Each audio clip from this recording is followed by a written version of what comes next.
बिस्मिल्लाहिर्रहमानिर्रहीम। News insight के साथ मैं डॉक्टर सनौरी आपकी खिदमत में हाज़िर हूँ। यहाँ पे अगर दिसंबर 2025 की बात की जाए तो आज के प्रोग्राम में हम कुछ महसूलात के हवाले से बात करेंगे। दूसरी बड़ी खबर जो पाकिस्तान में सब गर्दिश कर रही है, और जनवरी में हमने ये देखा कि डिजिटल दहशतगर्दी की टर्म्स जो हम पिछले साल सुन रहे थे, उसको इस दफ़ा फिर से हमने देखा कि कुछ नाम ऐसे हैं जिनके खिलाफ बात की गई कि जनाब डिजिटल दहशतगर्दी के हवाले से 2 दफ़ा उम्र कैद, और अगर हम 2 दफ़ा उम्र कैद की बात करते हैं तो तकरीबन 35 ईयर्स, और जुर्माना अलग उन लोगों के ख़िलाफ़ दिया गया कि जो कि पाकिस्तान में इदारों को नुकसान पहुंचा रहे थे, रियासत को नुकसान पहुंचा रहे थे।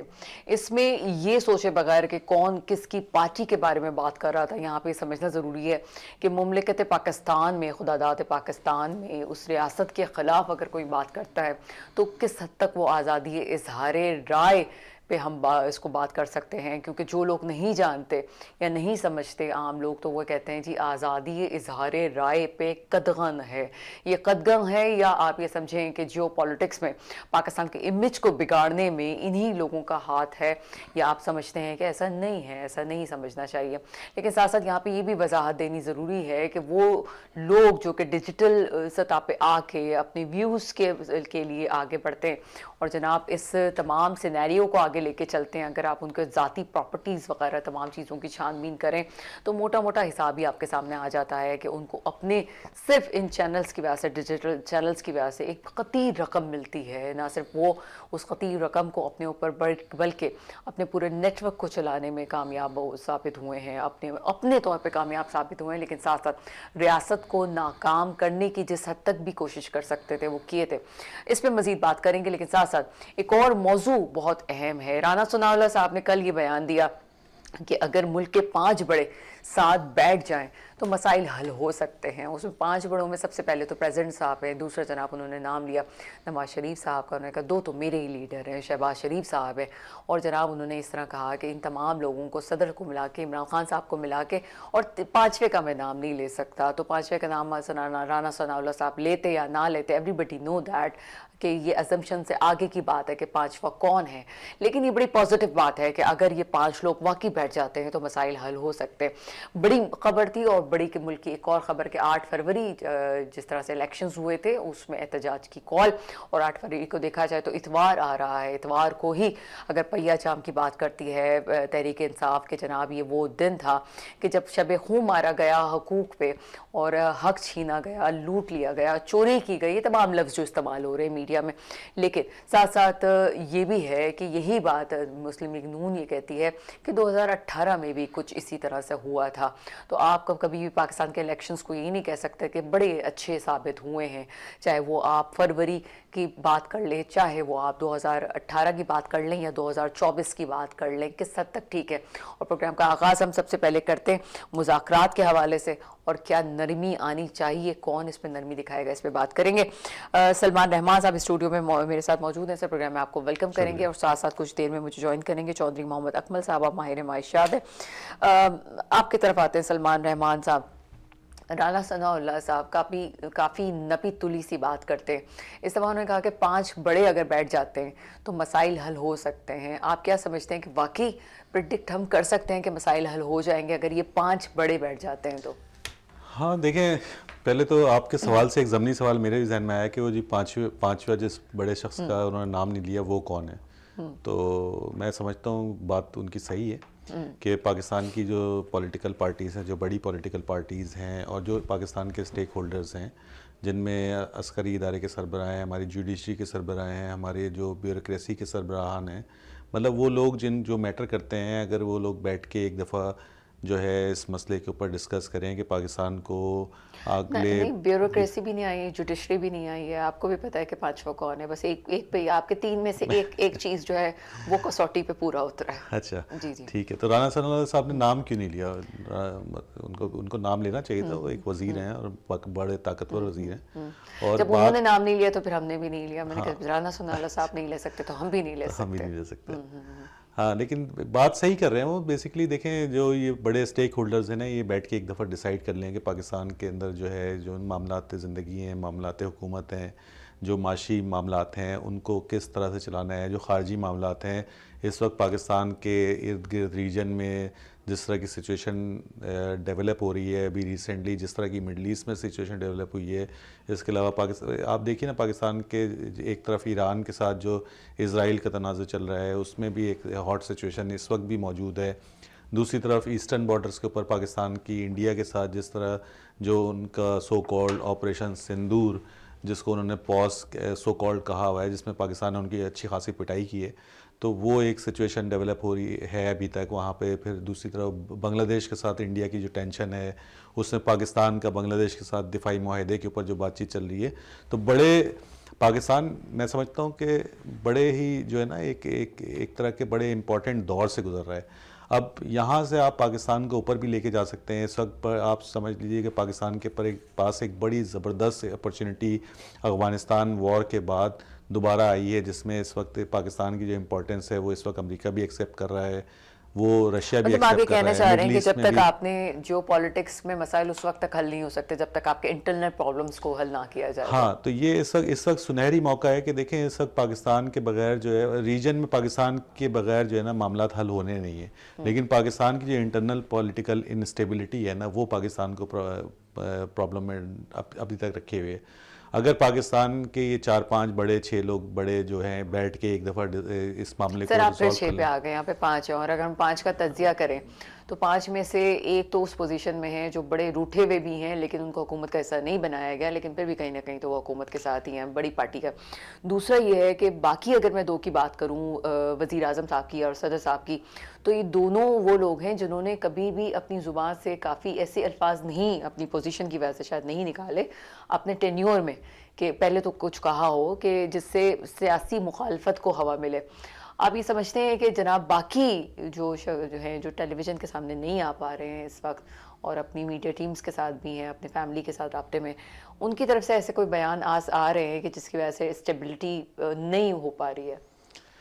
ये तो अभी है ना, देखिए मैं समझता हूँ कि सियासी मैच्योरिटी दिखाने की ज़रूरत है तहरीक इंसाफ को भी, और तहरीक इंसाफ को भी चाहिए कि जो उनकी पॉलिटिकल क़यादत है उनको आगे लेके आएँ, नॉन पॉलिटिकल क़यादत को थोड़ा पीछे करें। पॉलिटिकल जैसे शाह महमूद कुरैशी हैं, जैसे बैरिस्टर गौहर हैं, जैसे जो इनकी पॉलिटिकल क़यादत है उसको लीड रोल पे लेके आएँ, ताकि वो जो है दूसरी तमाम सियासी जमातों से और गैर सियासी लोगों से भी मामलात को सुलझा सकें, इस मामले को उस तरफ लेके जा सकें जहाँ पे कुछ लो और कुछ दो की पॉल के तहत जो है आगे इलेक्शन की राह हमवार कर सकें।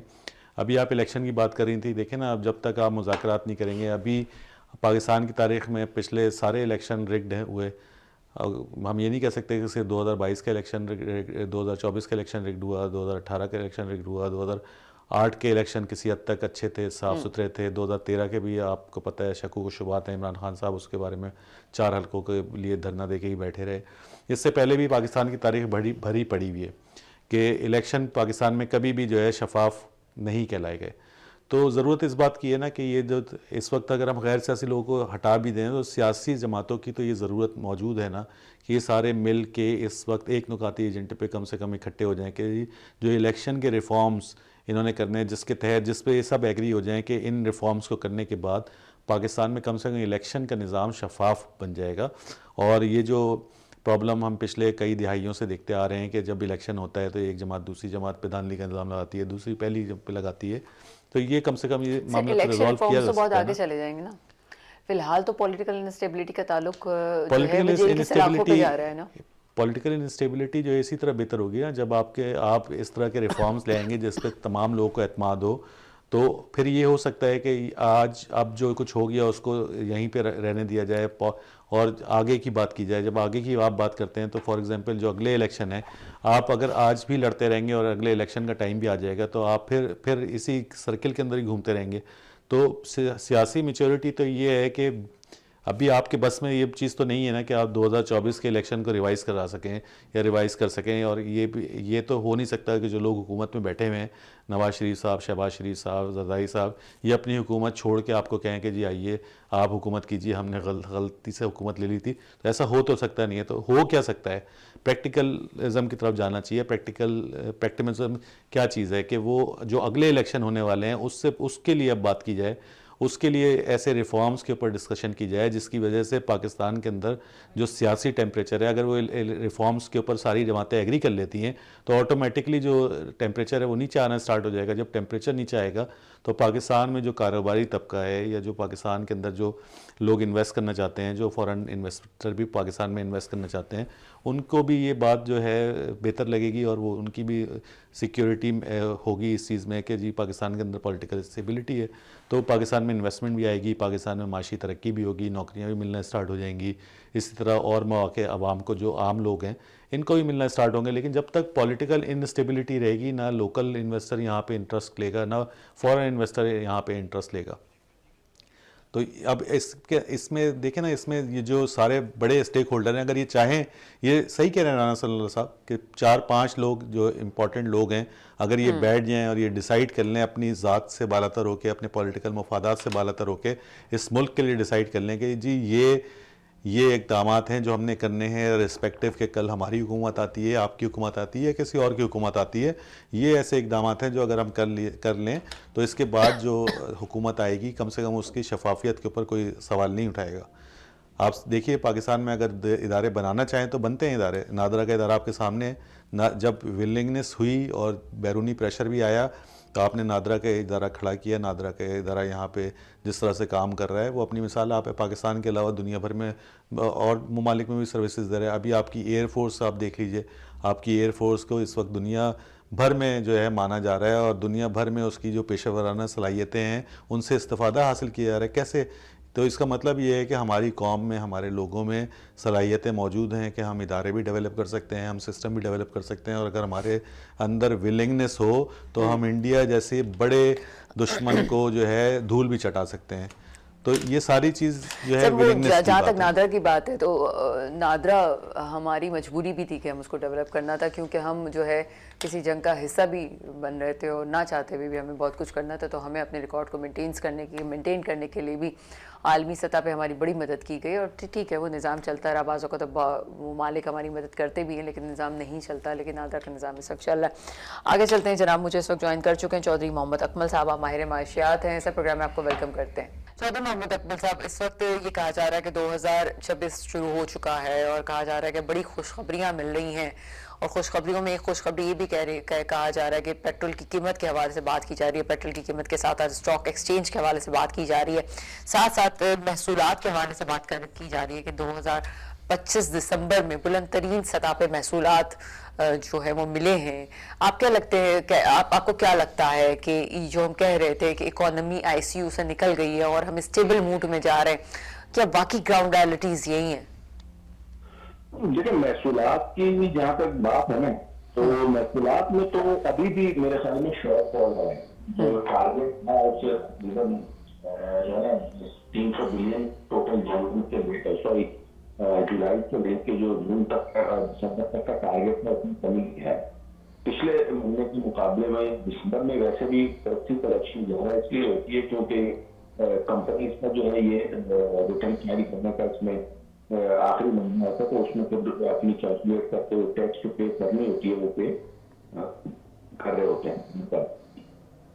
दूसरा, आपने कहा कि जी इकोनॉमी में जो पेट्रोल की कीमत नीचे आई है, तो इंटरनेशनल मार्केट में जो है ये मार्केट पिछले तकरीबन 6 से 7 महीने हो गए मार्केट में जो फ्यूल की प्राइस यही $57 से लेके और $65 वो चल रही थी।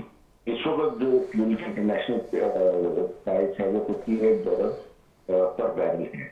तो इसका जो इम्पैक्ट था वो हुकूमत को पहले ही देखने से चाहिए था, आवाम में इसको कर देना चाहिए था, लेकिन इन्होंने वो जो है वो पेट्रोलियम लेवी लगाना जो है वो शुरू कर दिया है। जितनी प्राइस का इम्पैक्ट आता था कमी था, उतनी पेट्रोलियम लेवी जो है वो हुकूमत लगा लेती थी, और उसकी वजह से जो ये आज क्लेम कर रहे हैं जो टैक्स की कलेक्शन है वो जो भी है कि इन्होंने पेट्रोलियम लेवी में हर महीने ही तकरीबन इजाफा किया है।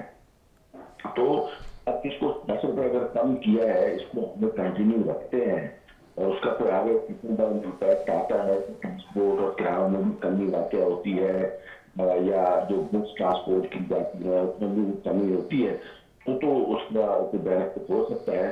लेकिन अगर यही इन्होंने जो है वो महीने या 1.5 महीने के बाद दोबारा प्राइसेस को दोबारा ऊपर दिए जाते हैं, तो फिर उससे कोई इतना बहुत ज्यादा फायदा। अच्छा चौधरी अकमल साहब, बहैसियत एक नॉर्मल सारिफ के मैं आपसे बात करना चाहूंगी, काम सारिफ के लिहाज से, कि जब ये कहा जाता है कि पेट्रोल की प्राइस बढ़ रही है और आपने कहा कि बहुत मुमकिन है कि ये 1 महीने बाद फिर से ये ऐलान हो जाए कि जनाब इसको वापस से बढ़ा दिया जाए। जब प्राइस बढ़ती हैं तो शेख उर्दूनोश से लेके ज़िंदगी के तमाम जो शोबा हायकार है उसमें तमाम चीज़ों की ही प्राइस बढ़ जाती है, क्योंकि पेट्रोल की वजह से इकोनॉमी पे बड़ा असर पड़ता है। ये जब प्राइस कम होती हैं तो उसके बाद क्यों नहीं हुकूमत की इस बात पे नज़र होती है कि जनाब अगर ओवरऑल इकोनॉमी को कंट्रोल करना है तो और चीज़ों की प्राइस जो उस वक्त बढ़ी थी पेट्रोल की वजह से उसको भी कम किया जाए, और आगे ये हम देखेंगे कि अगर प्राइस वापस बढ़ती है, इंक्रीज होती हैं, तो नॉर्मल जो चीज़ें हैं वो कम तो नहीं हुई लेकिन उसको मजीद उनको भी बढ़ा दिया जाएगा। क्या कहेंगे इस हवाले से? नहीं, इसमें हुकूमत जो वो ज्यादा से ज्यादा ये कर सकती है कि जो ट्रांसपोर्ट के किराए हैं, यानी पब्लिक ट्रांसपोर्ट हो या जो गुड्स की ट्रांसपोर्टेशन के हवाले से, उनमें हुकूमत इम्पोर्ट कर सकती है कमी को, कि उसका जो है वो इम्पैक्ट या एक्शन ले सकती है।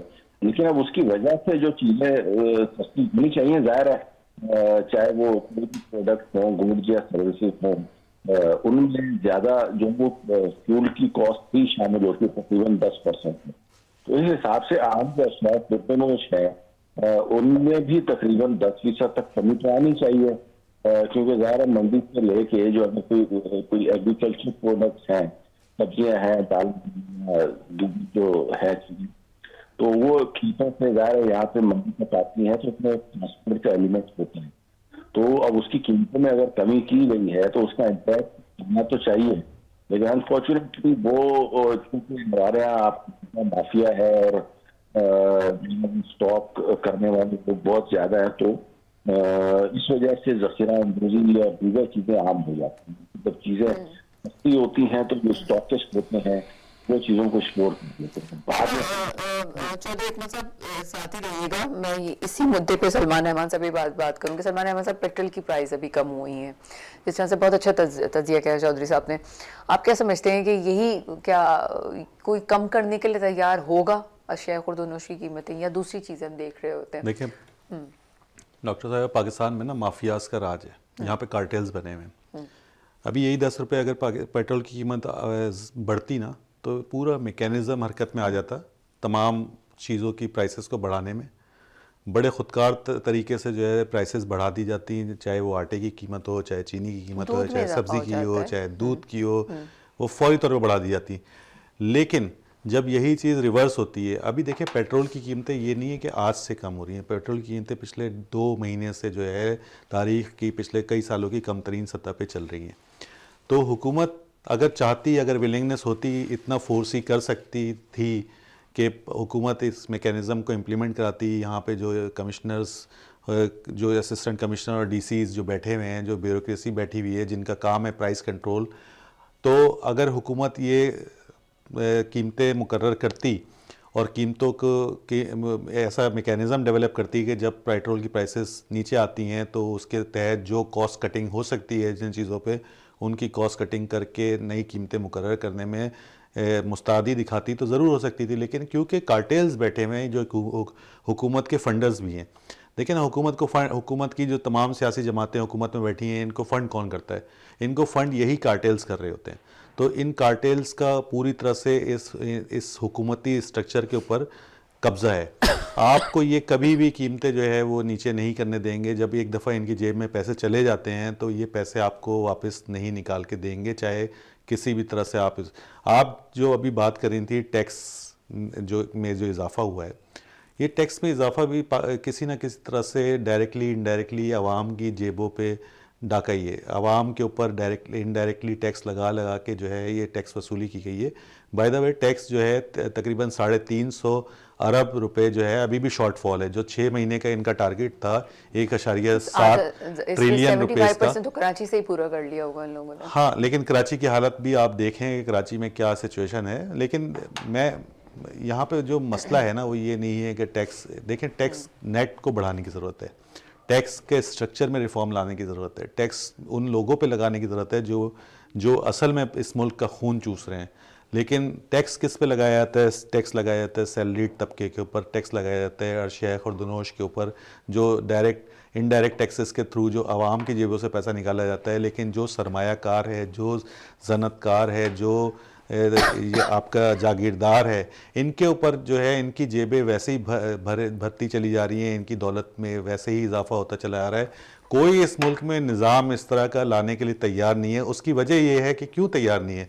क्योंकि ये खुद इस जुर्म का हिस्सा है, इस जुर्म में शरीक जुर्म है। नहीं, वो तो शरीक इसलिए ये इस तरफ जाते ही नहीं है कि इस तरह का निज़ाम इस मुल्क में लाया जाए जहाँ पे टैक्स में ट्रांसपेरेंसी हो।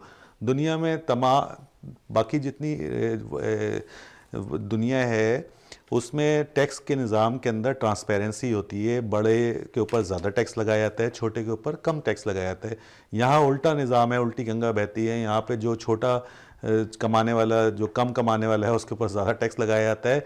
और ये सनतकार जो जागीरदार चौधरी जितने सारे बैठे हुए हैं, शुगर मिल के मालिकान, इनको टैक्स की एग्जम्पशन दे दी जाती है। अभी तो शुगर के प्राइस में भी कमी आई है। देखिए ना, तो ये पूरा निज़ाम इस तरह से जकड़ा हुआ है इन लोगों ने। और ये क्योंकि हुकूमत को और सियासी पार्टियों को फंड करते हैं। अब अगेन वही वाली बात आती है ना कि इलेक्शन के अंदर अगर आप रिफॉर्म कर लें, इलेक्शन के निज़ाम में आप रिफॉर्म कर लें, लोगों को पैसे लगा के जो है इलेक्शन ना जीतने पड़े, तो फिर जो है इस तरह के लोग ऊपर आ सकेंगे जो जिनका इस तरह के कॉन्फ्लिक्ट ऑफ इंटरेस्ट नहीं होगा। जब तक कॉन्फ्लिक्ट ऑफ इंटरेस्ट वाले चौधरियों को और जागीरदारों को और सरमायादारों को आप हुकूमतों में लाते रहेंगे, तो वो इस मुल्क में से इस तरह इस निज़ाम को कैसे ख़त्म करेंगे? वो तो मुझे लगता है काफ़ी निज़ाम के बेनिफिशियरी है ना। बिल्कुल फिक्सिंग मोड पे भी जा रही है। कॉन्फ्लिक्ट ऑफ इंटरेस्ट की जब बात की जाए तो मुझे याद है कि सिंध असेंबली में जब ये एग्रीकल्चर वाली बात हो रही थी कि मैं तो हमेशा से कहती हूँ उसको एग्रीकल्चर हटा के इंडस्ट्री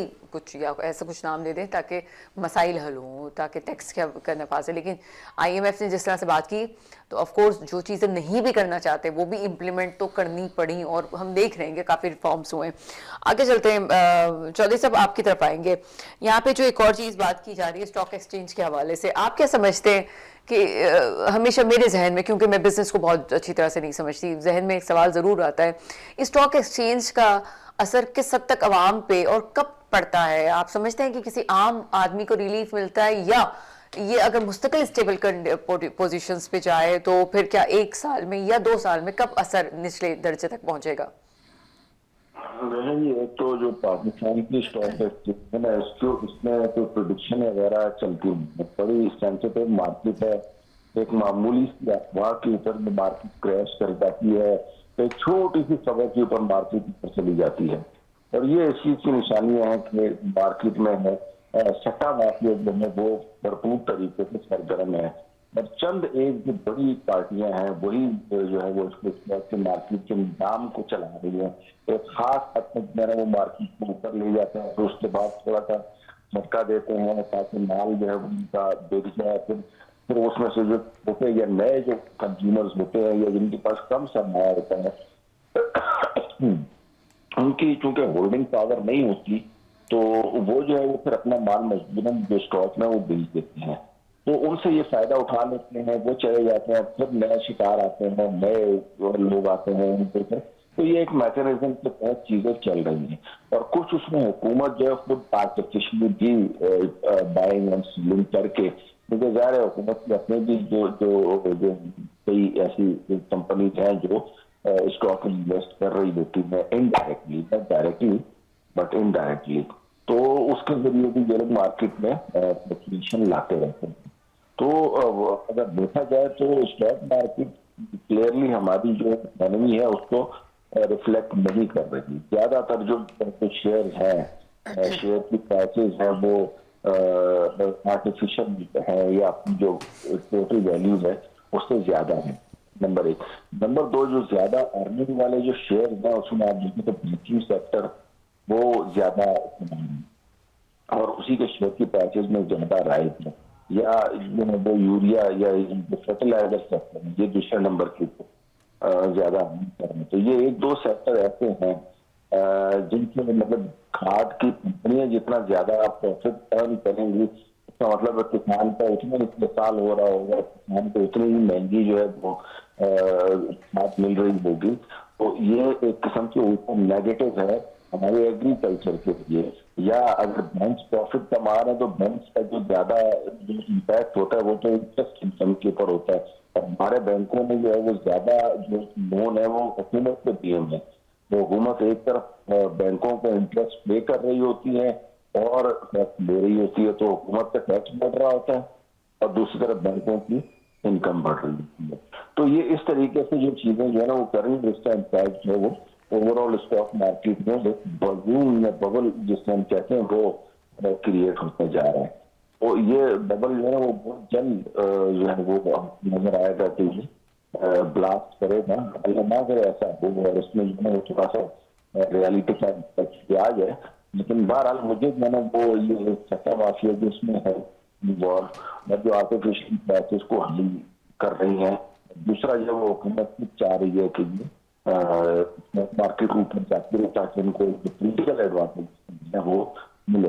ये हमारी जो इकोनॉमी है उसको रिफ्लेक्ट नहीं करती मादरत के साथ। बहुत शुक्रिया चौधरी मोहम्मद अकमल साहब हमारे साथ मौजूद थे। मसला सिर्फ ये है कि अगर इसको कोई आम सारिफ सुनना चाहे और नाजरीन सुनना चाहें, बड़ी बारीक बात की है इन्होंने कि कुछ चीज़ें तो हमें सिर्फ आर्टिफिशियली शो की जाती हैं कि जनाब हम खुश हो जाएं कि शायद पाकिस्तान की इकॉनमी बड़ी अपर लेवल पे, बड़ी हाई लेवल पे जा रही है, जिससे पाकिस्तान फ़ौरन से तरक्की कर जाएगा। हमारी दुआ है कि ऐसा हो। लेकिन स्टॉक एक्सचेंज को यहाँ पे बात करके कहा जाए कि जनाब हमारी इकॉनमी टॉप पे चली गई है, तो वो कहना ठीक नहीं होगा। एक छोटा सा ब्रेक लेते हैं और ब्रेक के बाद ये डिजिटल दहशतगर्दी पे भी बात करेंगे।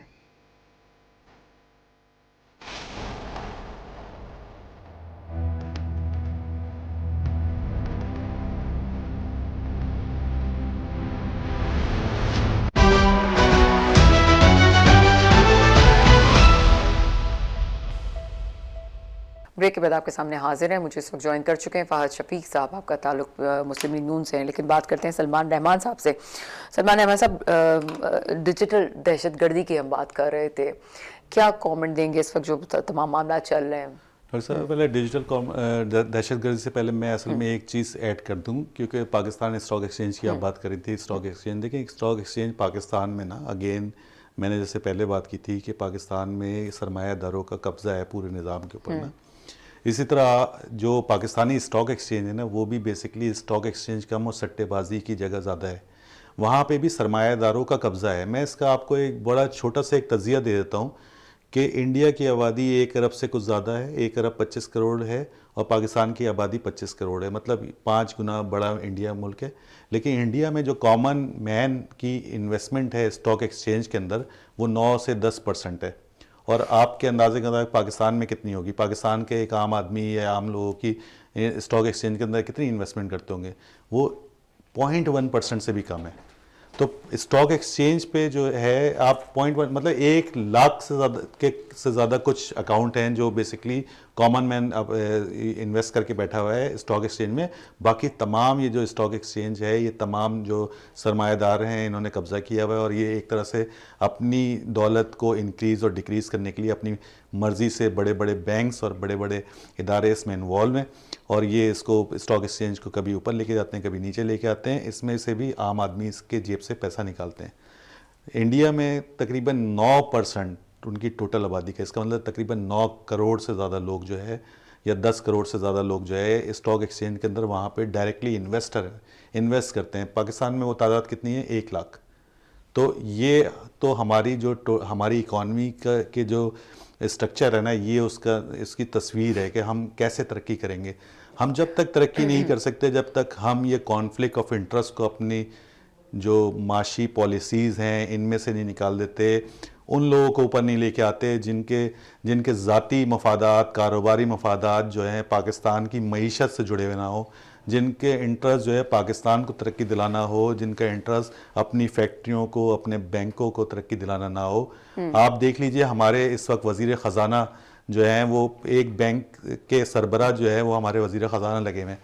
कितना बड़ा कॉन्फ्लिक्ट ऑफ इंटरेस्ट है कि आप एक ऐसे शख्स को आपने वज़ीर ख़जाना लगाया हुआ है जिसका अपना बहुत बड़ा ज़ाती और ज़ाती और माली इंटरेस्ट इस मुल्क की मईशत के साथ जुड़ा हुआ है, वो कैसे जो है इस तरह की पॉलिसीज़ लेके आ सकता है जो बैंकों को रेगुलेट करे? ये पॉसिबल ही नहीं है। तो जब तक आप इस तरह के रिफॉर्म्स नहीं लेके आएंगे, आपका मुल्क तरक्की नहीं करेगा। ये एक बात सर मैं आती हूँ आपकी तरफ, आपने बड़ी इंपॉर्टेंट बात की है। फाज शफीक साहब मेरे साथ मौजूद है, मुस्लिम लीग नून से आपका ताल्लुक है। चलिए जनाब, थोड़ी देर में उनसे भी बात करते हैं।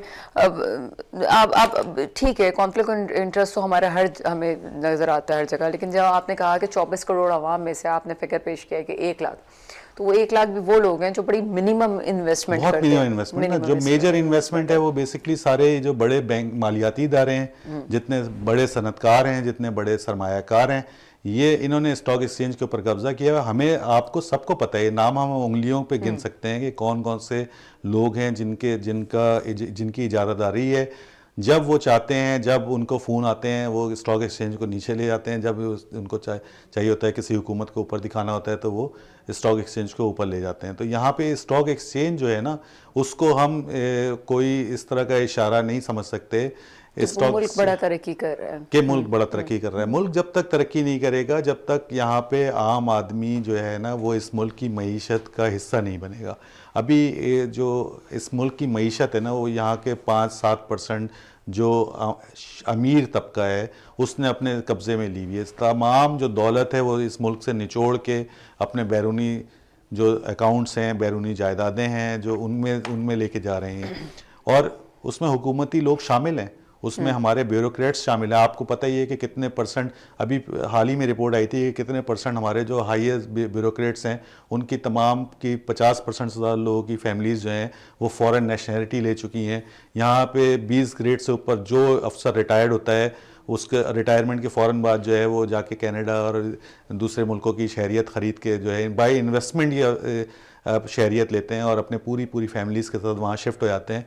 तो आप मुझे नज़र आ रहा है, मतलब ये सब कुछ नज़र आता है ना। तो ये जो हमारे इदारे, इस अकाउंटेबिलिटी के इदारे हैं, जो हुकूमत की ज़िम्मेदारी है, जो जुडिशरी की ज़िम्मेदारी है, जुडिशरी ख़ुद इस चीज़ में इन्वॉल्व है।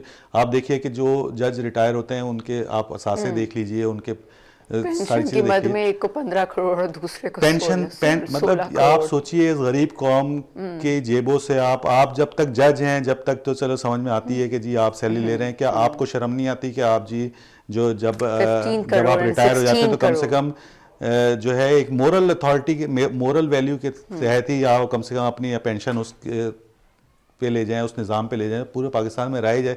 लेकिन आप 100% पेंशन, 100% तनख्वाह जो है वो सारी ज़िंदगी मिलती है, प्लस जो मराहत हैं वो मिलती हैं। तो ये पूरा निज़ाम जो है ना, ये ब्यूरोक्रेसी ने, सरमायादारों ने, जागीरदारों ने ये जकड़ा हुआ है। जब तक इस मुल्क में आम आदमी ग्रास रूट लेवल से उठ के इस मुल्क की बागडोर नहीं संभालेगा, जब तक आप इस बात को भूल जाएं कि इस मुल्क के अंदर जो है कोई तरक्की आने वाली है। आज हमारे जो अशारिये हैं, माशी अशारिये नज़र आ रहे हैं, वो इस वजह से नज़र आ रहे हैं कि आज थोड़ा सा अमेरिका हमसे थोड़ा उसने हमें आँख मार दी है। थोड़ा यूएई के साथ सऊदी अरब के जो मसाइल चल रहे हैं, मिडल ईस्ट के जो मसाइल चल रहे हैं, बांग्लादेश के जो मसाइल चल रहे हैं, चाइना के जो कॉन्फ्लिक्ट चल रहा है, जो रीजनल इशूज़ हैं उसमें थोड़ा सा आपको जो है, क्योंकि आपको लेवरेज मिल रहा है तो आपको इस वक्त बिल्कुल सही जो बात है की थोड़ी आपने। सी मालियाती आसूदगी हासिल हो रही है। और उसमें भी जो सारी प्रायोरिटीज़ हैं वो ये है कि ये, क्योंकि जैसे आम लोगों को ये बात पता है कि जी कोई ये मुस्तकिल चीज़ें तो हो नहीं रही हैं, तो ये जो हमारी हुकूमती शख्सियातें हैं अपनी जेबें भरने में लगी हुई हैं, अपने जायदादें बनाने में लगी हुई हैं, अपने कारखाने बढ़ाने में लगी हुई हैं, अपने बैरून मुल्क जायदादें बढ़ाने में लगी हुई हैं। तो जब तक आप जो है इस कॉन्फ्लिक्ट और इंटरेस्ट को ख़त्म नहीं करेंगे, ठीक है सर, ठीक है, मैं आती हूँ आपके पास। प्रोग्राम में मुझे ज्वाइन कर चुका है फहाद शफीक साहब, आपका ताल्लुक मुस्लिम लीग नून से है। सर प्रोग्राम में आपको वेलकम करते हैं। फहाद शफीक साहब, इस वक्त जो दहशत गर्दी के हवाले से डिजिटल दहशत गर्दी की टर्म हमने 2025 में सुनना शुरू की, और इस वक्त मुख्तलिफ लोगों को इस हवाले से सज़ा दी गई है। 2 साल 2 दफ़ा इनको उम्र की सज़ा दी गई है, उम्र कैद की सज़ा दी गई, जिसका मतलब तकरीबन 35 ईयर्स का अरसा। आप क्या समझते हैं इसको किस तरह से? बाज़ लोग तो ये कह रहे हैं कि आज़ादी इज़हार राय पे कतगन है, आप इसको किस तरह से देखते हैं? देखिए, बहुत शुक्रिया आपका। बेसिकली जो पॉइंट है ना, ये जो डिस्कशन है ये बड़ा इम्पोर्टेंट है, और इसको देखना और इसको बहुत गौर से देखना बड़ा जरूरी है कि आज तक पाकिस्तान की हिस्ट्री में इस तरीके की सिचुएशन कभी क्रिएट नहीं हुई।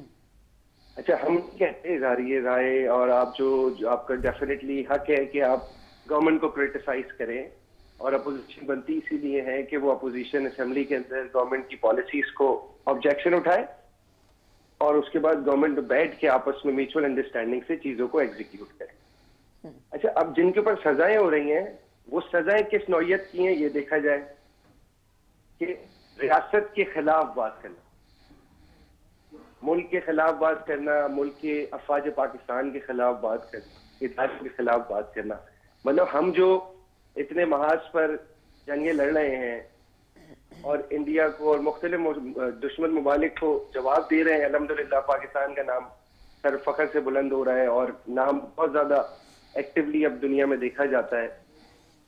तो मतलब आप इस तरीके की सिचुएशंस करेंगे और आप समझेंगे कि रियासत खामोश बैठी रहेगी। कभी भी आपने देखा होगा कि गवर्नमेंट के खिलाफ किसी ने बात की हो, किसी के ऊपर पॉलिटिकल विक्टिमाइजेशन नहीं हुई। अब आप कुछ भी बोलते रहे, आप घूमते रहे, बदमाशी करते रहे, चाहे जो बोलना है बोलते रहे, आपको ऐसे नहीं छोड़ा जाएगा। देखिए, आज तक किसी भी पॉलिटिकल पार्टी ने कभी भी रियासत के खिलाफ बात नहीं की, लॉ एनफोर्समेंट एजेंसीज के मोमेंटम्स पे हमला नहीं किया, डिफरेंट सिचुएशंस क्रिएट नहीं की जो कि पीटीआई ने की, आपके सामने है। लेकिन उस चीज को किसी सूरत रियासत जो है खामोश नहीं बैठेगी और इनको डेफिनेटली कि जो इन्होंने किया है वो इनको भुगतना पड़ेगा। कितनी वीडियो लीक्स, ऑडियो लीक्स आई इनकी कि ये करना है, वो करना है, ये कर दो, वो कर दो। मतलब आप लेकिन सर एक आम फर्द इसको किस तरह से आप डिफाइन करेंगे? क्योंकि एक आम फर्द, जैसे हमने कहा, मैं तो आप समझते हैं इस बात को कि क्योंकि मैं मास कॉम स्कॉलर हूँ, तो हमें पता है कि कानून क्या चीज होती है और कानून किस वक्त लागू होता है कि जनाब अगर रियासत पे बात आएगी तो चाहे वो तरक्की याफ्ता ममालिक की हो, वो भी इजाजत नहीं देते इस बात को। लेकिन एक आम फर्द तो ये समझ रहा है कि शायद कुछ किसी के साथ गलत हुआ है। इसको किस तरह से आप लोग, हुकूमत की भी जिम्मेदारी है, फैसला साजों की भी जिम्मेदारी है कि एक आम आदमी के माइंड को क्लियर किया जाए कि सिर्फ व्यूज के लिए इनको करोड़ों रुपए इनको मिलते हैं और वो एक ऐसी खबर को बाहर निकाल देते हैं कि जनाब जिसमें कोई सच्चाई नहीं होती, ऑथेंटिसिटी नहीं होती। क्या कहेंगे इस हवाले से? देखिए, ये हमारी आपकी सबकी रिस्पॉन्सिबिलिटी है। गवर्नमेंट की तो रिस्पॉन्सिबिलिटी है ही है, ये मीडिया की भी रिस्पॉन्सिबिलिटी है कि ये जो हम जो डिस्कशन कर रहे हैं उसके ऊपर आप साइट पे वो क्लिप्स चलाएं जो कि इन्होंने पाकिस्तान की रियासत के ऊपर हमला किया था और पाकिस्तान के खिलाफ बात की थी, ताकि ये जस्टिफाई हो। आम आदमी को सब पता है और इस वक्त आम आदमी का रुझान खत्म हो चुका है। आपने देखा होगा कि लाहौर में जो वो अल्लाह माफ करे चीफ मिनिस्टर दंदनाते फिर रहे थे रोडों के ऊपर, कोई एजेंडा नहीं था वहां आने का, लेकिन बस वो एक सिचुएशन क्रिएट करना था। तो आवाम ने तो कोई रिस्पॉन्स नहीं दिया क्योंकि आवाम कारकर्दगी मांगती है। देखिए, मैं आपको क्लियर बात बोलूं, अगर मैं भी मुल्क खिलाफ बात करूंगा या मेरी पार्टी भी मुल्क खिलाफ बात करेगी तो मैं वॉकआउट कर जाऊंगा उस मीटिंग से। अगर मेरा मुल्क है तो मैं हूँ, अगर मेरी फौज है तो हम हैं। आज हम इतने पुरसुकून माहौल में बैठ के आप शो कर रही हैं, मैं बात कर रहा हूँ, ये किस लिए कर रहे हैं? हमारे अफवाज पाकिस्तान बॉर्डरों के ऊपर अपनी जान का नजराना देते हैं, शहीद होते हैं। वो आप उनकी सिक्योरिटी की वजह से हम सुकून से सोते हैं। हम क्या उनकी फैमिलीज को बुरा भला बोले जो शहीद हो गए, जिसने अपने बेटे की, बाप की, शौहर की कुर्बानी दी है ना, उससे पूछा जाए कि उसके ऊपर क्या गुजरती है।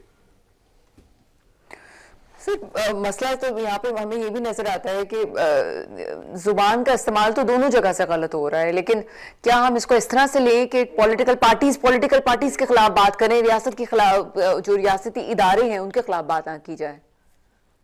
क्योंकि सर हम अज़मा बुखारी को भी नजरअंदाज नहीं कर सकते, वो अगर बात कर रही होती हैं तो उनके भी काफी हार्श लहजा होता है। बात की सर, मैं रियासत के इदारों के खिलाफ बात नहीं कर रही, मैं आपकी बात का ये मतलब समझूं कि पॉलिटिकल पार्टीज एक दूसरे के खिलाफ बात करें लेकिन रियासती इदारों के खिलाफ बात ना करें। पॉलिटिकल विक्टिमाइजेशन तो हमारे ऊपर हुई है, ठीक है, जो हमारे सारे लोगों को इन्होंने बंद किया, सबको सजाएं दी। मरीम नवाज भी हो, जिसमें मियां नवाज शरीफ हो, जिसमें शहबाज शरीफ हो, साद रफीक हो, एहसन इकबाल हो, जितने लीडरान थे आप गिनती रहे।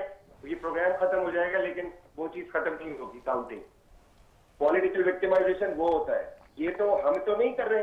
आप कितना क्रिटिसाइज करते हैं हुकूमत को, हमने तो आज तक आप पे कोई पॉलिटिकल केस मुझे दिखाएं कि कोई बना हो तो तोशा खाना के केस बने जो सामान चुरा के भागे हैं वजीर आजम हाउस से, जो किकबैक्स लिए बहरिया टाउन के नाम पे पैसे मंगवा के और उनसे पैसे लिए हैं उसके ऊपर केस बने हुए हैं, जो रियासत के खिलाफ ट्वीट्स किए हैं, जो रियासत के खिलाफ गलाजत बकी है उसके ऊपर केसेस बने हुए। आप मुझे एक केस दिखाएं कोई पॉलिटिकल विक्टिमाइजेशन है।